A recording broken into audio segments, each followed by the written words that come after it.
आइए अब देखते हैं 4 बजे से पहले 4 बड़ी खबरें।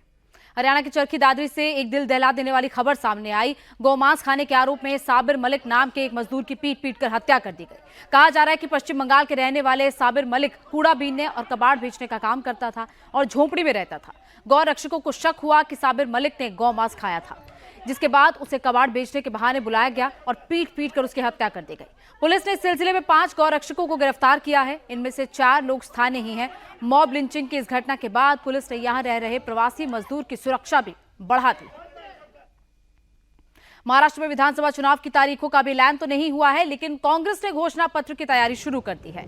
आज मुंबई में करीब 3 घंटे तक कांग्रेस के नेताओं की मीटिंग हुई, जिसमें महाराष्ट्र विधानसभा चुनाव के लिए पार्टी के मैनिफेस्टो पर चर्चा की गई।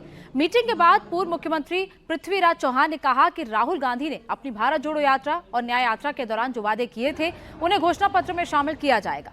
चौहान ने कहा कि कांग्रेस के मैनिफेस्टो के फाइनल ड्राफ्ट पर शरद पवार और उद्धव ठाकरे से बात भी की जाएगी, जिसके बाद महाविकास अघाड़ी का साझा घोषणा पत्र जारी किया जाएगा। प्रधानमंत्री नरेंद्र मोदी ने आज देश को 3 नई वंदे भारत ट्रेन की सौगात दी। ये 3 नई वंदे भारत ट्रेन उत्तर प्रदेश, कर्नाटक और तमिलनाडु को मिली। यूपी की वंदे भारत मेरठ से लखनऊ के बीच, कर्नाटक की बेंगलुरु मदुरई और तमिलनाडु की चेन्नई नागरकोइल रूट पर चलेंगी। इन 3 नई वंदे भारत ट्रेन के जुड़ने से साथ ही नेटवर्क में वंदे भारत ट्रेनों की संख्या 100 से भी ज्यादा हो गई है।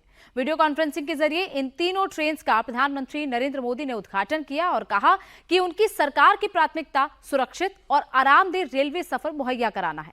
मोदी ने कहा कि 2047 तक विकसित भारत के लक्ष्य को हासिल करने के लिए दक्षिण भारत के राज्यों की भूमिका बहुत महत्वपूर्ण होगी।